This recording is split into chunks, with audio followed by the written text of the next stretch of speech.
कक्षा 10वीं हिंदी क्षितिज भाग 2 गद्यखंड पाठ 2 बाल गोविंद भक्त लेखक राम वृक्ष बेनीपुरी। आज हम वीडियो 3 है उसका अध्ययन करेंगे। सिराने पर उन्होंने एक चिराग है वो जला दिया और उसके सामने जमीन पर ही आसन जमाए गीत गाए चले जा रहे थे। वही पुराना स्वर, वही पुरानी तलीनता, वही उनका पुराना स्वर था, वही तलीनता यानी डूबे हुए एकाग्रता। घर पे पोतो रो रही थी। पोतो जो बेटे की बहू है वो रोए जा रही थी, जिसे गांव की स्त्रियां चुप कराने की कोशिश कर रही थी, किंतु बाल गोविंद भक्त गाए जा रहे थे। लेकिन बाल गोविंद भक्त है वो गीत है वो गाए जा रहे थे। हाँ, गाते गाते कभी पौतों के नजदीक भी जाते और उसे रोने के बदले उत्सव है वो मनाने के लिए कहते। यानी लेखक कह रहे हैं कि जो पौधों बेटे की बहू है वो रो रही थी, इसलिए बाल गोविंद है वो जो गीत गाते गाते अपने बेटे के बहू के पास जाते, नजदीक जाते और उसे कहते भी रो मत और उत्सव मनाओ। आत्मा परमात्मा के पास चली गई है, यानी आत्मा है वो परमात्मा के पास चली गई है। विरहिणी अपनी प्रेमी से जा मिली। विरहिणी यानी बिछड़ी जो आत्मा है वो अपने प्रेमी के पास है वो जा मिली है। भला इससे बढ़कर आनंद की कौन बात है। मैं कभी कभी सोचता ये पागल तो नहीं हो गया, अब ये बातें कह रहा है, बेटा मरा हुआ है और बहू को चुप होने के लिए कह रहा है, वो कह रहा है उत्सव मनाओ। तो मैंने सोचा, लेखक कह रहा है, मैंने सोचा कि ये पागल तो नहीं हो गया, किंतु नहीं, वह तो कुछ कह रहे थे। वो पागल नहीं हुए थे, वो कुछ कह रहे थे, उसमें उनका विश्वास है वो बोल रहा था। वह चरम विश्वास जो हमेशा ही मृत्यु पर विजयी होती आई है। बेटे के क्रियाक्रम में तुल नहीं किया। अब बेटे के क्रियाक्रम करना था तो उसमें वो ज्यादा वो नहीं किया है ना, बनाव वगैरह कुछ नहीं किया। पौधों से आग दिलाई गई, यानी ये अपना हमारा जो हमारे जो समाज में यह है कि जो औरत है वो आग नहीं लगाती है, लेकिन उन्होंने इस बंधन को, इस रिवाज को, इस रीति को तोड़ा और अपने बेटे के बहू से ही अपने बेटे की अर्थी पर जो है उस पे आग लगाई थी, चिता में आग लगाई थी। किंतु जो ही श्राद्ध की अवधि पूरी हो गई, पौतों के भाई को बुलाकर उसके साथ कर दिया। जैसे ही श्राद्ध यानी जो मृतक के व्यक्ति के नाम पर भोजन आदि कराते हैं वो क्रियाक्रम है वो समाप्त हुआ तो क्या किया, भक्त जी ने अपने जो बेटे की बहू थी उसके भाई को बुलाकर उसके साथ है उसको भेज दिया। ये आदेश देते हुए कि इसकी दूसरी शादी कर देना, ये कहा कि इसकी दूसरी शादी है वो कर देना। इधर पोतो रो रो कर कहती मैं चली जाऊंगी तो बुढ़ापे में कौन आपके लिए भोजन बनाएगा। इधर बहू है वो रो रो के कह रही थी यदि मैं चली जाऊंगी तो आपके बुढ़ापे में आपके लिए भोजन कौन बनाएगा। बीमार पड़े हो तो कौन एक चुल्लू पानी भी देगा। यदि आप बीमार हो तो आपको पानी देने वाला भी इस घर में कोई नहीं है, इसलिए वो कहती है मैं आपके पैर पड़ती हूँ, मुझे अपने चरणों से अलग न कीजिए। कहा कि मुझे आप अपने पास ही रखिए। लेकिन भक्त का निर्णय अटल था। भक्त है उन्होंने कहा कि नहीं, आपको जाना ही है, तू जा, नहीं तो मैं ही इस घर को छोड़कर चल दूंगा। उन्होंने अपनी दलील दे दी बहू को कि भी या तो तू चली जा, नहीं तो मैं इस घर को छोड़कर है वो चली जाऊंगी। भक्त उनकी आखिरी दलील और इस दलील के आगे विचारे की क्या चलती है। उनकी आखिरी दलील थी यानी तर्क था, उनका दबाव था और उस दबाव के आगे उसकी चली नहीं। बाल गोविंद भक्त की मौत उन्हीं के अनुरूप हुई, यानी बाल गोविंद भक्त जैसे चाहते थे वैसे ही उनके अनुसार ही उनकी मृत्यु हुई। अनुरूप यानी अनुसार यानी सम्मान। वह हर वर्ष गंगा स्नान करने जाते थे। स्नान पर उतनी ही आस्था नहीं रखते जितनी संत समागम और लोक दर्शन पर। वो गंगा स्नान में जाते थे, स्नान में इतनी आस्था नहीं थी, लेकिन उनकी आस्था है वो संत समागम, यानी वहां जाएंगे तो संतों के साथ मिलेंगे, एक दूसरे से वार्तालाप करेंगे, लोक दर्शन पर, यानी लोगों के दर्शन हो गए।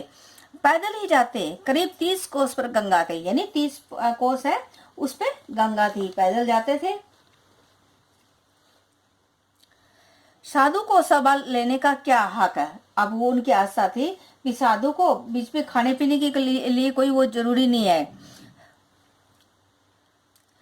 और गृहस्थ किसी से भिक्षा क्यों मांगे, वो गृहस्थ है वो किसी से भिक्षा क्यों मांगे।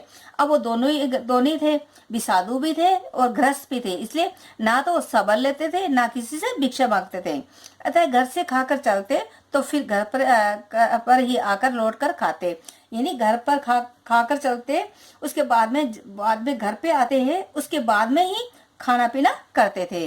रास्ते पर खंजड़ी बजाते गाते, जहाँ प्यास लगती पानी पी लेते। रास्ते में अपनी जो डफली है, वाद्य यंत्र है, वो बजाते हुए जाते गाते, और जहाँ प्यास लगती वो पानी पी लेते, लेकिन बीच में कुछ भी खाते नहीं थे। 4-5 दिन आने जाने में लगते, किंतु इस लंबे उपवास में भी वही मस्ती। अब बुढ़ापा आ गया था, लेकिन अब क्या है, उनको बुढ़ापा आ गया था, किंतु टेक वही जवानी वाली, लेकिन वही जो टेक है, उनका जो स्वभाव है, वो जो आन है, वो जवानी वाली ही थी। इस बार लौटे तो तबीयत कुछ सुस्त थी। इस बार भक्त जी है वो लौटे तो उनकी तबीयत है थोड़ी सुस्त हो गई थी। खाने पीने के बाद भी तबीयत नहीं सुधरी, थोड़ा बुखार आने लगा, किंतु नेम व्रत तो छोड़ने वाले नहीं थे। वही दोनों जून गीत, स्नानाध्याय, खेती बाड़ी देखना दिन दिन छींचने लगे, यानी कमजोर होने लगे। लोगों ने नहाने धोने से मना किया, लोगों ने कहा कि आप अब कमजोर हो गए, बीमार भी रह रहे हो, इसलिए ये जो नेम धर्म है वो आप छोड़ दो। आराम करने को कहा, भी आप थोड़ा आराम करो, किंतु हंस कर टाल देते रहे। उस दिन भी संध्या भी गीत गाए, जिस दिन उनकी मृत्यु हुई थी उस दिन उन्होंने संध्या में गीत गाए, किंतु मालूम होता जैसे तागा टूट गया हो। माला का एक एक दाना है बिखरा हुआ। भोर से लोगों ने गीत नहीं सुना, जाकर देखा तो बाल गोविंद भक्त नहीं रहे, सिर्फ उनका पंजर, यानी उनका शरीर है, निर्जीव शरीर है, वो रहा।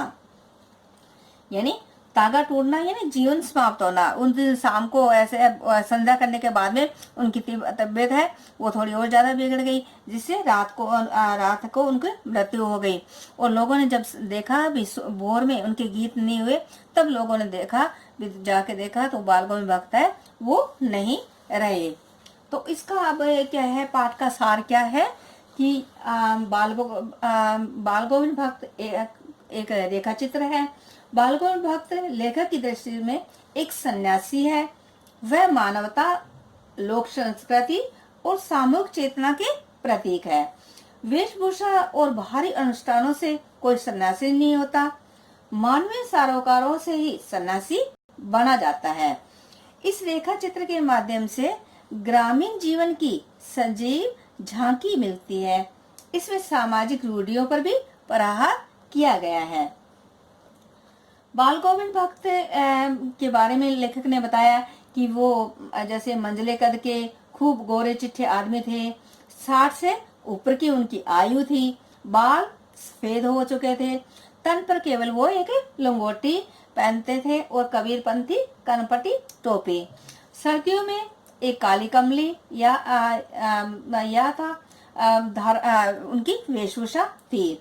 उनका परिवार था, वह खेती बाड़ी भी करते थे। वह एक कबीरपंथी गृहस्थ साधु थे। वह मधुर स्वर में कबीर के पदों का गायन करते थे। यह गायन 12 महीने प्रातः से रात तक निरंतर चलता था। साथ ही वह खेत में मेहनत भी करते थे। उनके एकमात्र विवाहित पुत्र की मृत्यु होने पर बाल गोविंद के सच्चे वैराग्य का पता चलता है। वह शोक संतप्त न होकर मृत्यु को आत्मा के परमात्मा से मिलने का अवसर मानकर अपनी पुत्र वधू से उत्सव मनाने को कहते हैं। स्वयं पुत्र के शव के पास बैठकर कबीर के पद गाते हैं। बाल गोविंद अंधविश्वासी नहीं थे, उन पर आधुनिक विचारों का प्रभाव था। वे अपनी पुत्रवधू से पुत्र को मुखाग्नि दिलवाते हैं तथा विधवा पतोह का दूसरा विवाह करने का आदेश पतोह के भाई को देते हैं। अपने सिद्धांतों पर अटल रहते हुए कबीर के पद गाते हुए वह इस संसार से विदा लेते हैं। ये अपना दूसरा पाठ है, बाल गोविंद भक्त, ये पूर्ण हुआ। अब इसके बाद इसके गद्यांश के प्रश्नोत्तर व पाठ्य पुस्तक प्रश्नोत्तर करेंगे।